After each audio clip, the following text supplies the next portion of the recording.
کچھ تمہاری نگاہ کافر تھی، کچھ تمہاری نگاہ کافر تھی، کچھ مجھے بھی خراب ہونا تھا، کچھ مجھے بھی خراب ہونا تھا۔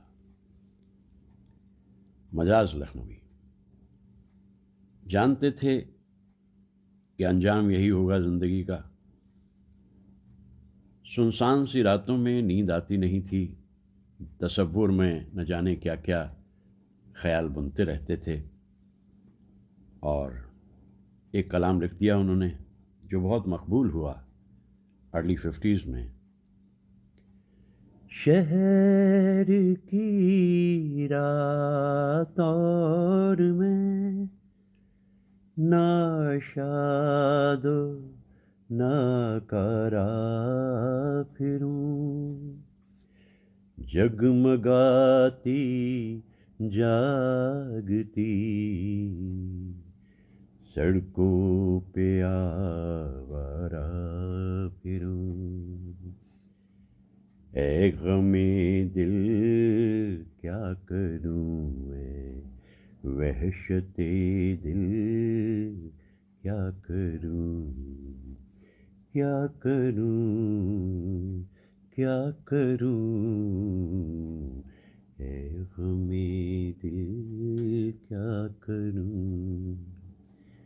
یہ رو پہلی چھاؤں یہ آکاش پر تاروں کا جال، جیسے صوفی کا تصور، جیسے عاشق کا خیال، آہ لیکن کون سمجھے کون جانے جی کا حال، اے غم دل کیا کروں۔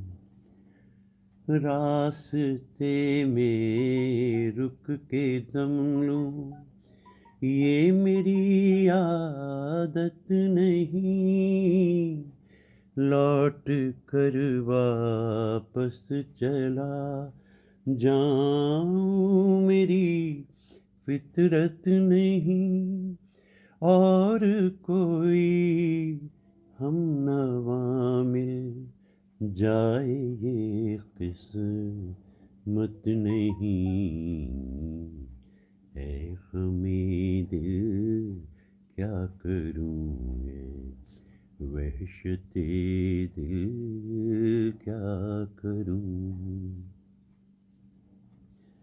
مجاز لکھنوی کے ان اشعار کو جب میں دیکھتا ہوں یا ان کے ان خیالات کو میں دیکھتا ہوں، ان جذبات کو سمجھتا ہوں، یہ روپہلی چھاؤں یہ آکاش پر تاروں کا جال، جیسے صوفی کا تصور، جیسے عاشق کا خیال، آہ لیکن کون سمجھے کون جانے جی کا حال۔ یہ پوئٹری لگ بھگ اسی طرح کی پوئٹری ہے جیسی کیٹس اور شیلی کرتے تھے۔ اسی لیے ہندوستان میں اس دور میں جب مجاز بہت مقبول ہو گئے تو لوگ کہنے لگے یہ تو کیٹسین پوئٹ ہے، ان کی شاعری اتنی بلند ہے، اتنی اونچی ہے۔ مجاز کو اس بات سے کوئی بہت فرق نہیں پڑتا تھا کہ وہ کتنے مشہور تھے یا کتنے کمال کے شاعر تھے، انہیں خوشی اس بات کی رہتی تھی کہ بہت سارے لوگ انہیں پیار کرتے تھے، اور ان پیار کرنے والوں میں بہت ساری خواتین بھی تھیں۔ اس خوشی میں ان کی شاعری کو ہر پل ایک نیا رنگ ملتا رہتا تھا۔ مجاز اس دور کے بڑے بڑے جتنے شعراء تھے ان سب سے دوستی رکھے تھے، ان کا آشیرواد پاتے تھے، اور اسی طرح اپنے کام کو کرتے چلے جا رہے تھے۔ سادی سی شاعری تھی۔ آنکھ سے آنکھ جب نہیں ملتی، دل سے دل ہم کلام ہوتا ہے، دل سے دل ہم کلام ہوتا ہے، آنکھ سے آنکھ جب نہیں ملتی۔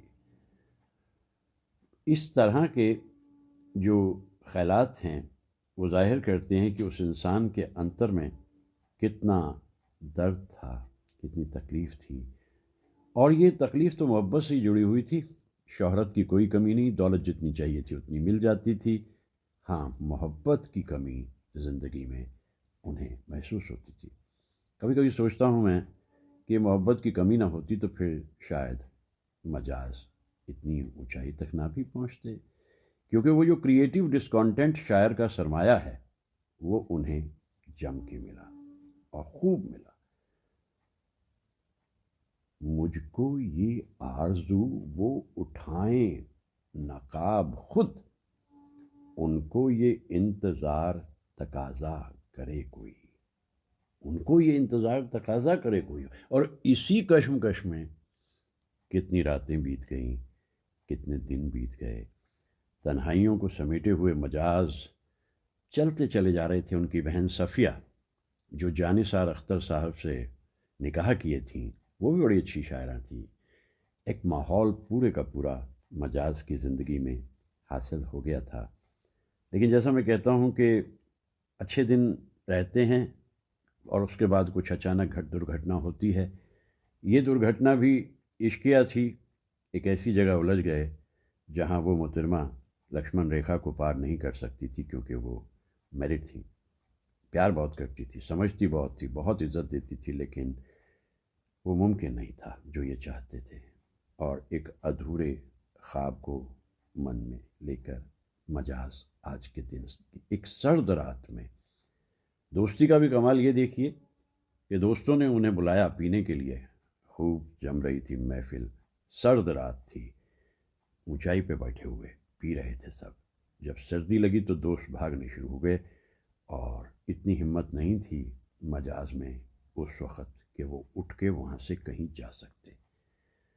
اور صبح سویرے ان کی زندگی ختم ہو چکی تھی. کوئی ساتھ دے گیا ہوتا دوست تو شاید بچ جاتے، لیکن دشمنوں کے ستم کا خوف نہیں، دوستوں کی وفا سے ڈرتے ہیں. یہ شعر جو ہے یہ مجاز کا نہیں ہے، یہ کسی دکھی آتما شاعر نے لکھا ہوگا، لیکن بات تو ہے اپنے ڈھنگ کے الگ سے شاعر. بس آج صبح صبح ان کا میں یہی سمجھ رہا ہوں کہ روئیں نہ ابھی اہل نظر حال پہ میرے، روئیں نہ ابھی اہل نظر حال پہ میرے، ابھی ہونا ہے ابھی مجھ کو خراب اور زیادہ. یہ تو آپ نے دیکھا نا کہ جو ردیف اس میں دکھائی دے رہا ہے وہ آپ کا سنا ہوا ہے، چھلکے تیری آنکھوں سے شراب اور زیادہ. بعد میں حسرت صاحب نے ایک پورا گیت اس پہ لکھا تھا، لیکن یہ جو شروع کا مکھڑا ہے یہ تو مجاز صاحب کا تھا. بس ایسے ہی کچھ چہرے یاد آ جاتے ہیں، اور خاص طور سے وہ دردیلے چہرے جو زندگی میں بہت کچھ کھو کر بھی چلتے رہتے ہیں. ان میں مجھے زیادہ دلچسپی رہتی ہے کہ آفٹر آل کیوں قسمت انہیں ایک ایسے موڑ پہ لا کے کھڑا کرتی ہے جہاں سے آگے کوئی راستہ ہوتا نہیں ہے. علی گڑھ یونیورسٹی کے لوگ اس زمانے کے بتاتے ہیں پورا ہال گونج جاتا تھا مجاز کے آنے سے. ان راستوں پہ کھڑی ہوئی وہ خوبصورت خواتین انتظار کر رہی ہوتی تھی کہ مجاز یہاں سے گزریں گے. مجاز پینے کے عادی ہو گئے، اور پینا بھی اس حد تک جہاں ان کی صحت بھی گئی، ذہن پہ بھی اثر آیا. اور کہا یہ بھی جاتا ہے، ان کے کچھ کنٹمپریری لوگ یہ بتاتے ہیں کہ ذہنی توازن پہ بھی اثر آ گیا تھا. امیجن کرنے لگے تھے، ہیلوسینیشنز ہونے لگے تھے. ایک ایسے بلند شاعر کا انت اس طرح کا کیوں قسمت نے کیا؟ بات کچھ سمجھ تو نہیں آتی، لیکن زندگی سمجھ میں آتی کہاں ہے؟ ایک زندگی کو سمجھنے کے لیے شاید ایک پوری زندگی چاہیے، اور تب شاید ایک قطرہ سا زندگی کا سمجھ میں آتا ہے. میں تو ہمیشہ ان لوگوں کو یاد کرتا رہتا ہوں جنہوں نے ہماری زندگی میں اتنی رونق جمائے رکھی. اس زمانے میں 1953 میں ٹھوکر فلم میں جب اس کو استعمال کیا گیا، ان کی نظم کو، اے غم دل کیا کروں، اے وحشت دل کیا کروں، تو جب ریڈیو پہ ہم سنا کرتے تھے، وہ ہمارے ریڈیو ڈیز تھے، ہم بھی ان کے ساتھ گنگناتے ہوئے ایک الگ ہی دور میں چلے جاتے تھے. آفٹر آل کریں کیا؟ اگر ایک بار رات کو نیند ٹوٹ گئی تو کریں کیا؟ کیا احساس ہے، کیا جذبات ہیں، اور کیا خیالات ہیں مجاز صاحب کے. آج ہم انہیں یاد کرتے ہیں ان کی پنیہ تتھی پہ.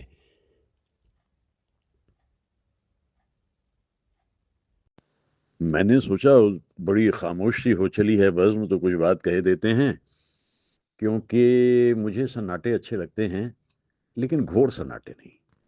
اور اچانک خیال آ جاتا ہے تو پھر مجاز کو کون بھول سکتا ہے۔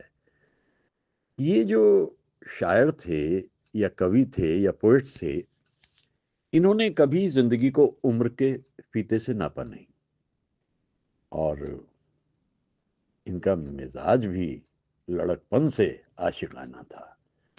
یہ ان کی ایک پوری برادری تھی دراصل، اور یہ الگ الگ دیشوں میں پیدا ہوئے تھے، الگ الگ راجیوں میں پیدا ہوئے۔ جیسے ادھر جان کیٹس کی بات کرتے ہیں، شیلی کی بات کرتے ہیں، اور شیلی کہتا ہے کہ I fall upon the thorns of life I we. کیا کیا کیا شاعری تھی اس انسان کی۔ اور Keats, now far more than ever seems it rich to die. سوچیے، اتنی خوبصورت آواز سنائی دے رہی ہے نائٹنگیل کی، لیکن کہہ رہا ہے کہ موت کو آنا تو اسی پل آ جائے۔ اور ہماری پیاری مہاجبی، آہے ایسے میں کوئی زہر ہی دے دے مجھ کو۔ یہ لوگ اس دنیا کے تھے ہی نہیں، یہ دنیا بہت الگ ہے۔ اس دنیا میں ایک بڑا حصہ تو صرف میٹیریلزم میں جیتا ہے۔ بس یہ چھوٹے سے حصے کے لوگ جو ہیں، ان کی دنیا الگ ہوتی ہے۔ ان کے لیے قدرت، سنگیت، اڑتے پرندے اور کچھ دلکش باشندے، ان کی بنجارگی، ان کی پرندگی اور ان کی دیوانگی، بس ان کا سرمایہ یہی ہوتا ہے۔ اور ربط ماضی میرا سرمایہ ہے، یہ کہتے ہیں، اتیت میں ہی جیتے ہیں یہ، اور وہیں سے یہ موتی نکال نکال کر لے آتے ہیں اور ہمارے سامنے شعر آ جاتے ہیں۔ اب میرے پاس تم آئی ہو تو کیا آئی ہو۔ مجاز کو آخری دنوں میں مینٹل اسائلم میں جانا پڑا تھا، وہ وہاں ایڈمٹ ہو گئے تھے، اور وہاں بھی انہیں اسی کا چہرہ یاد آتا تھا جو چہرہ ان کے دل میں بسا ہوا تھا، اور تصور میں جا کر کے انہوں نے اس نظم کو لکھا تھا۔ وہ نہیں آئی تھی، بس تصور میں آئی تھی۔ مجاز کی زندگی مجھے بہت ہی دردیلی تو لگتی ہے، لیکن اس شاعر کے جو خیالات ہیں، اے دلے، اے غم دل کیا کروں، اے وحشت دل کروں کیا۔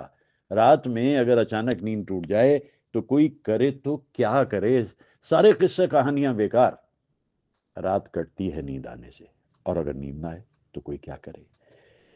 ایک اچھی جو ایڈوانٹیج تھی مجاز کو، وہ یہ تھی کہ جانثار اختر صاحب جو تھے وہ ان سے ریلیٹڈ تھے، اور صفیہ جو تھیں وہ بھی ان کی زندگی کا حصہ تھیں، یعنی جانثار اختر اور صافیہ، اور صفیہ کے بھائی مجاز، اور ان لوگوں نے مل کر کے اس طرح کا ترکون بنا لیا تھا کہ آپس میں خیالات کرتے تھے۔ لیکن صفیہ کو ہمیشہ ڈر رہتا تھا کہ میرا بھائی جو ہے وہ کہیں جلدی نہ چلا جائے، کیونکہ اس کی زندگی بہت الگ ہے، اور وہ جلدی چلا بھی گیا مجاز۔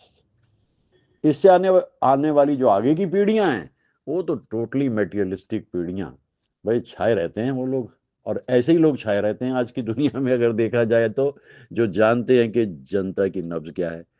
لیکن یہ جو ہمارے شاعر ہیں، یہ کبھی نہیں سوچتے تھے کہ وہ کامیاب ہوں گے، مشہور ہوں گے یا نہیں ہوں گے، بہت اپنا کام کرتے تھے آگے۔ اپنا دیکھا نا شیو کمار بٹالوی، مائے نی مائے میں ایک شکرا یار بنایا، کتنا درد ہے بٹالوی، اور 36 برس کی عمر میں چلے گئے۔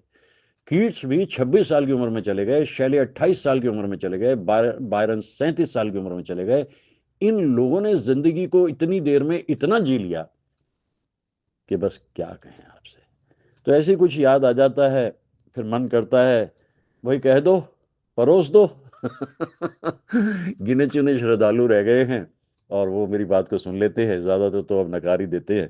اور یہ جو سلسلہ میں بنا کے چلتا ہوں نا، ایک تو میں بہت زیادہ بولتا ہوں، پہلی بات۔ دوسری بات، میں کسی کو بھی نہیں چھوڑتا، سب کے بارے میں بولتا ہوں۔ ارے آج کی دنیا کے پاس اتنی فرصت کہاں ہوتی ہے؟ اور وہ تو دیکھیے نا، 1957 میں شاعر کہہ رہے تھے کہ کس کو فرصت ہے جو تھامے دیوانوں کا ہاتھ۔ یہاں ہاتھ کو چھوڑیے، ساتھ کی بات کر لیتے ہیں۔ دنیا بہت بدل چکی ہے، اور بدلے گی ابھی آگے، لیکن ہمارے جیسے انسان جو ماضی میں جیتے ہیں اور ان کے لیے تو وہ موڑ اب بھی وہیں کھڑے ہیں، وہ تو ہلتے ہی نہیں وہاں سے۔ تو بس اچانک کہیں کچھ بات کہنے کو من کرتا ہے، کہیں سے پذیرائی ہوتی ہے تو ایسا لگتا ہے جیسے ویرانے میں بج اٹھی ایک شہنائی۔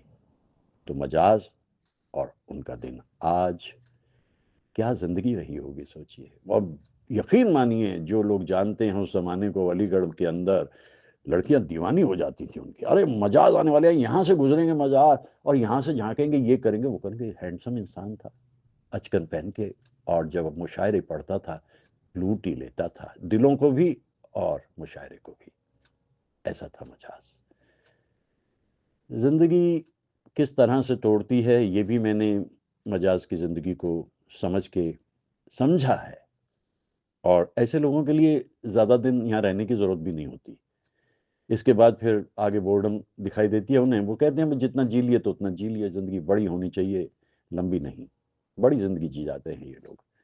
تو مجاز کی شاعری، اس کا سوچنے کا طریقہ، اس کا خواتین کو عزت دینا، اتنی عزت وہ دیتا تھا انسان، اور وہ ہمیشہ اس بات کو مان کے چلتا تھا جو ہماری شاستروں میں بھی لکھا گیا ہے، جہاں استریوں کا سمان ہوتا ہے وہاں دیوتا بستے ہیں، یہ کہا جاتا ہے نا۔ تو یہ مجاز اس بات کو مانتے تھے، اور اتنا پیار لوگوں نے کرتے تھے جس راستے سے وہ گزر جاتے تھے۔ اور جگر مراد آبادی سے ان کی بہت بنتی تھی، اور جگر مراد آبادی کا آپ نے دیکھا کہ وہ بھی پگلا گئے تھے لیٹر سٹیج۔ تو یہ کیا ہوتا ہے اچانک، اتنا کچھ اندر میں بھرا ہوتا ہے کہ انسان پھر اس سب کو سہ نہیں پاتا۔ شاید دماغ کی بھی ایک حد ہے، اس سے آگے پھر وہ نہیں سہ پاتا، توازن بگڑتا ہے، جسے پہلے لوگ پاگل کہتے ہیں اور اس کے بعد نہ جانے کیا کیا کہتے ہیں۔ اچھا ہے دل کے پاس رہے پاسبان عقل، لیکن کبھی کبھی اسے تنہا بھی چھوڑ دیا کیجیے نا اس وقت، لیکن ایسا ہے نہیں، کیونکہ مجاز کا ایک شعر مجھے یاد آتا ہے کہ بہت مشکل ہے دنیا کا سنورنا، تیری زلفوں کا پیچو خم نہیں ہے۔ اس دنیا کو ہم نہیں سدھار سکتے، اور پہلی بات تو ہے کہ ہم ریفارمر ہیں کہاں، دھرتی پہ بھیجا گیا، اپنا کام کر رہے ہیں، اچھا کام کر رہے ہیں، جدھر سے گزرتے کچھ اچھا کر کے چلے جاتے ہیں، اور اسی طرح سے ہم اپنی زندگی کو جیتے بھی ہیں۔ اب دیکھیے بات نکلی تو گئی نا اتنی دور تک۔ یہی ہوتا ہے، یہی ہوتا ہے۔ ایسے کمال کے لوگ تھے وہ کہ بس ان کا ذکر کیجئے، اور بس کیا بتائیں ہم سے، ان کا ذکر جیسے عطر، ایک مہک سی، ایک خوشبو سی چاروں طرف آ جاتی ہے۔ اور اردو زبان کو سب سے بڑی ایڈوانٹیج یہی ہے کہ وہ عطردان سا لہجہ میرے بزرگوں کا، رچی بسی ہوئی اردو زبان کی خوشبو ہے نا۔ زبان میں تو کچھ ہے بھائی، دیکھیے کچھ بھی، محبت کی زبان ہے، عاشقی کی زبان ہے، رومانس کی زبان ہے، اور کتنے اشعار ہم اس زمانے میں بھی استعمال کرتے تھے اور اب بھی استعمال کرتے ہیں۔ عجب سا دن ہے، اور اتر بھارت میں آ گیا ہوں، اور وہ اے کیو آئی جسے کہتے ہیں نا، وہ پورے عروج پہ ہے۔ دلی میں اگر وہ 300 400 کر رہی ہے تو ہمارے علاقے میں بھی ادھر 200 250 سے کم نہیں ہے، اور میں وہاں 50 60 بنگلور کی اے کیو آئی سے یہاں آیا ہوں۔ یہ سچ ہے، لیکن میں یہ سوچتا ہوں کہ چھوڑو نا اے کیو آئی کا چکر، چھوڑو یار۔ اچھا موسم بدل رہا ہے، سرد ہوائیں چل رہی ہیں، صبح کا ٹیمپریچر میرے اپنے شہر میں 6 بجے 4 تھا، 4 ٹیمپریچر۔ بنگلورینز ہمارے دوست سن کے کانپنے لگ جائیں گے، ارے 4 ٹیمپریچر میں جیتے کیسے ہو؟ جیتے اس لیے ہیں، ماحول سرد ہے لیکن یادیں تو بہت گرم ہیں، اور یہ یادوں کا موسم ہے، ڈوب جانے کا، اتر جانے کا، کھو جانے کا، گم ہو جانے کا۔ ایسی ہی ایک یاد جڑی ہے مجاز سے۔